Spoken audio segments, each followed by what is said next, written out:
Pendant de longues années, Karim Benzema et Olivier Giroud ont été au centre des débats en équipe de France.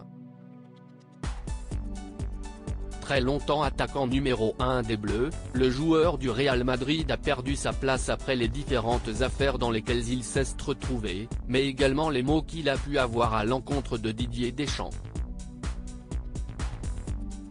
Une opportunité dont a su profiter le buteur de 36 ans, qui est rapidement devenu l'option principale du sélectionneur en attaque.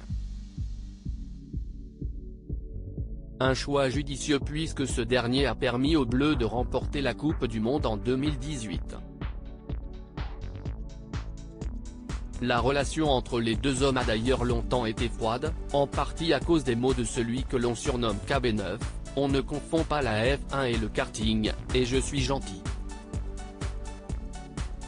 Moi je sais que je suis la F1.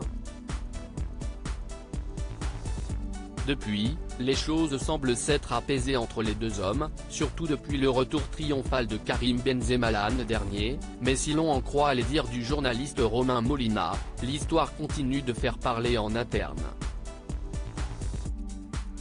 Connu pour parler des coulisses du football, ce dernier a révélé dans une vidéo YouTube qu'un cadre de l'équipe de France, dont il ne dévoile pas l'identité, se serait permis de dire « Si esti Allah contre Jésus » en évoquant les deux joueurs.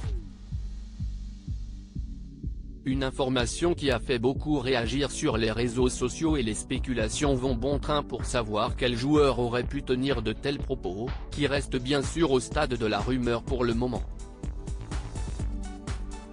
Une relation pourtant bonne entre les deux joueurs connus pour sa foi chrétienne, Olivier Giroud ne s'est jamais caché sur l'importance de la religion dans sa vie, tout comme Karim Benzema, musulman de confession.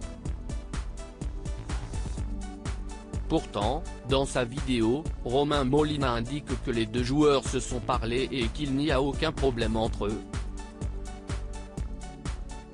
Il ajoute également une information assez surprenante, mais selon le journaliste, il a été dit aux joueurs de l'équipe de France de ne pas liker les publications de celui qui vient de prendre sa retraite internationale sur les réseaux sociaux.